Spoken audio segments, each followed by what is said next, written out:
Entrevista para hablar de aquella fiesta que se volvió muy famosa en época de Porfirio Díaz, aquella fiesta de los 41, que da origen a una obra de teatro que ahora justamente está pasando en la escena. Se llama Yo fui uno de los 41 y es la historia de cómo los fifís de la época, entre los 41, la libraron bien, pero los que no estaban ahí en el privilegio la libraron bastante mal. De eso va la obra y eso va también la conversación el día de hoy. Llegó 1901, el nuevo siglo XX, que Maximiliano de Habsburgo y Carlota, Amalia, Victoria, Clementina, Leopoldina de Bélgica quiere reelegirse como gobernador del Estado de México y sabe que no tendría oportunidad si lanza mi candidatura. Pero no todo está perdido. Vaya, ¡ay, el amarillo Bueno, viene el momento de la entrevista y tengo conmigo a Canek Enríquez, actor. Me da muchísimo gusto que nos acompañe. No, un gusto es el mío estar aquí contigo. La verdad, muchas gracias por la invitación y gracias por abrirnos las puertas. Traernos esta obra de teatro que dirige Juan Carlos Robles. Muchas Buenas gracias aquí Juan Carlos. contigo. Gracias, Ricardo. A ver, yo fui uno de los 41. Siempre había este mito. Yo fui a una escuela de varones y no había salón 41, ¿no? Se saltaba del 40 al 42. Cuando uno preguntaba, oiga, ¿y por qué no hay 41? Entonces, pues que el 41 es un número vetado. Y yo me tardé mucho en saber que el origen era una fiesta en época de Porfirio Díaz. A ver, para quienes no les tocó la desgracia de estar en un colegio de puros varones donde no había salón 41, ¿nos pueden contar qué es la fiesta de los 41? Incluso en los hombres es el número temido a llegar al cumpleaños a nivel, digamos, nacional, ¿no? Es tono de burla, es tono de señalamiento, de ahí te esperan, ¿no? Entonces el 41, ahora Canek nos cuenta de qué trata. Sigue siendo el 41 un tema de burla, pero el 41 viene del baile que fue en 1901 aquí en la Ciudad de México. Un baile muy sonado y no fue sonado por lo que era, sino por quién estaba involucrado en este baile, que fue el yerno de Porfirio Díaz, Ignacio de la Torre. Es una comunidad, digamos, déjenme decir, clandestina de varones homosexuales que los cachó la policía, una redada policíaca, y eran 41, por eso eran los 41. Eran, ¿no? 42. 42 contando a Ignacio, pero de acuerdo a todo lo que nos dice la historia y todo el poder político que él manejaba, a Ignacio lo sacaron, por eso quedaron 41. Y por eso es el número 41 homosexuales dentro de una casa, la mitad vestido de mujeres y la mitad vestidos de hombres. Sus cachiporras amenazan a todos los presentes. Yo desesperada busqué a mis amigos. Juan Nacho, Jesús, Jacinto, ¿dónde están? Pero Ranquito, era un caos. Y de esta historia, Mirna Pulido, Así es, que es quien hace la dramaturgia, la utiliza como telón de fondo para entrar en una conversación sobre las segregaciones de nuestra época, que no son las mismas de entonces, pero en nivel de prejuicios probablemente sí. A ver, Carlos, un poco, ¿quién es Mirna? ¿Qué hace Mirna? Mirna Pulido es una escritora trans. Ella primero escribió la obra, pasando al papel su transfiguración personal. Ella desde niña se identificaba, pero no como niña, sino como una adulta, una señora mayor. Y entonces en la obra plasma toda su proyección personal y primero nosotros vimos esta obra actuada por ella. Entonces ella ha escrito, tiene un amplio contexto histórico, cultural, un bagaje muy fuerte también de reclamo social y plasma en la obra Yo fui una de los 41, su sentir como mujer y este reclamo de justicia del personaje al que ella pues bautiza, que es a sí misma, como Elodia, basado en un vals. Entonces, también ahí tiene un sentir.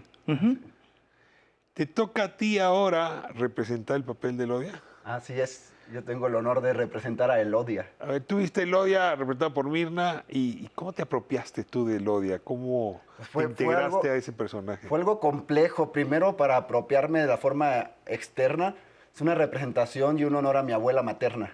Cuando me caracterizo, soy mi abuela materna.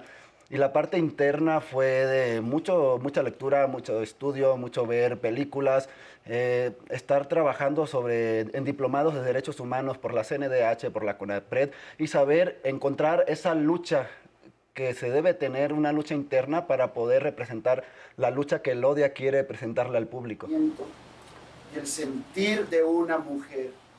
Con ella salí por primera vez a la calle hecha toda una señorita. Elodia tiene esta cárcel que significa una sociedad que repudia la diferencia, pero no solo la diferencia a partir de la identidad sexogenérica, sino también la diferencia de clase y también pues un poco la segregación que se vivía entonces, decía yo, es una metáfora de lo que se vive ahora.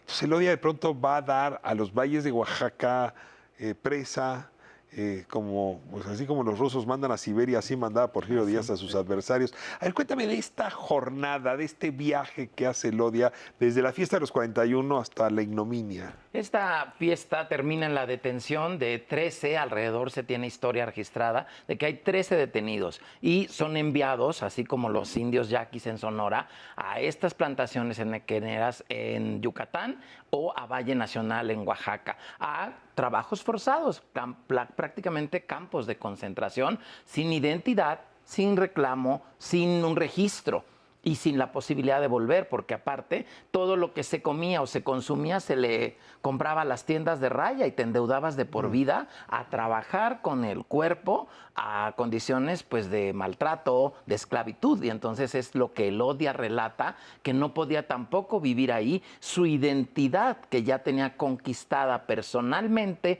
en una parte social también, pero que allá pues vuelve a ser condenado a la identidad de la que ella se resistía y a la que había renunciado, que era la identidad de varón. Y ahora cómo poder conquistar nuevamente su identidad femenina en este periplo, en este tránsito por esta parte del país. Hijo, hija, mamá, hija.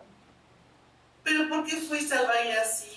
¿Por qué no te disfrazaste de otra cosa, de oso? Muy intrigada esta historia que de niño no se veía niña, sino se proyectaba como mujer adulta, citando a Juan Carlos. Déjame irme a corte, Canek, que me explicas cómo es eso, porque en efecto me quedo pensando y de niño uno se imagina de adulto. Así es. Y de pronto uno le pide al futuro que te defina la identidad del presente. Me parece una metáfora muy, muy linda. Vamos a corte y regresamos a seguir hablando de esta obra de teatro. Yo fui una de los 41. Ya sabe usted con precisión a qué se refiere el tema de los 41. Y sin embargo, es un buen pretexto para hablar del presente, no solo del porfiriato. De vuelta en un momento más. Son muy pocos y muy jodidos. Estos no sirven para nada. Aunque miren nada más. Estos sí se ven bien fuertes como para ser señoritas. Y los gritos de insultos. ¡Ahora, maricones! ¡Barran bien o les bajamos los calzones! Toda la tarde y no tengo la comida lista. Mi cuerpo ya no va a soportar otra paliza. Lo que sería mejor morir. Llevo casi 10 años metida aquí. Esto no tiene para cuándo acabar. Pero estamos de vuelta en la entrevista. Juan Carlos Robles, muchísimas gracias por estar aquí. Gracias Director a ti, de Yo Ricardo. Fui Una de las 41. Y te agradezco mucho, Canek Enríquez, que estés acá. A ver, me quedé hace un momento como intrigado por uno de los temas, y es cómo un niño se proyecta de adulto, ¿no? A veces lo haces viendo a tu padre, a veces decías tú a tu abuela, a veces algún personaje público, ¿no? María Félix podría ser alguien en quien uno se refleja como personaje de la televisión, también podría haber sido Chabelo, en fin.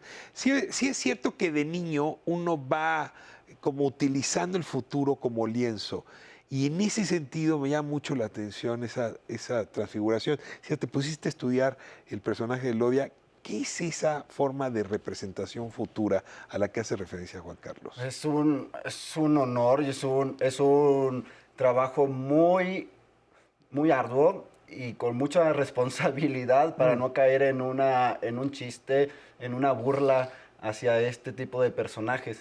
O sea, también sí me entraron los nervios para poder representarlo. Pero tuve que aventarme porque era una obra que me encantaba.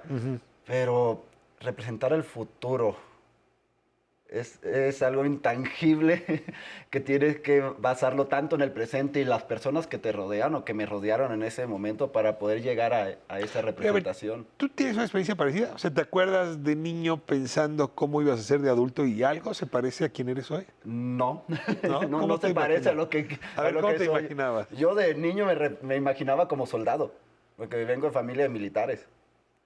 ¿Te imaginas con uniforme? Con uniforme, marchando en la escuela militar y no siendo actor.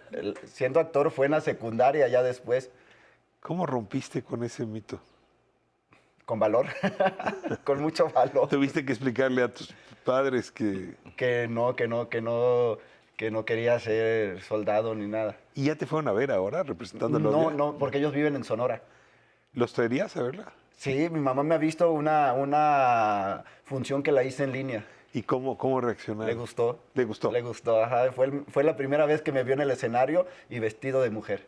A veces sin saber yo qué era eso de la electricidad, pero el chiste era poder ver el hermoso vestido que estaba haciendo mi mami para la señora Limantur. Carlos, te pregunto, ¿qué de tu experiencia personal trajiste para la dirección? El querer ver a una persona que no es Canek. Lo primero que le pedí fue, no quiero verte en escena. Y a lo largo de mi vida he visto muchísimas obras, muchísimo teatro desde los 16, 18 años, de muchas índoles. Y lo que yo tuve fueron amistades que fueron travestis y transexuales, muy pocos, pero anteriormente solo había travestis. Y me tocó la fortuna de tener travestis de tercera edad.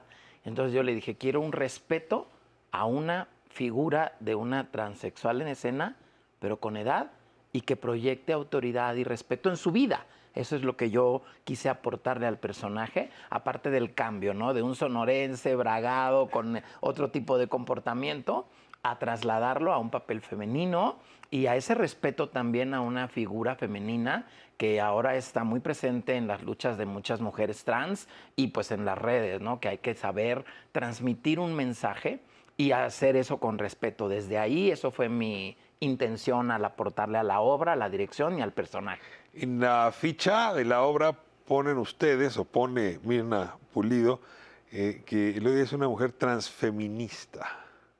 A ver, ¿me explican un poco para el auditorio qué quieren decir?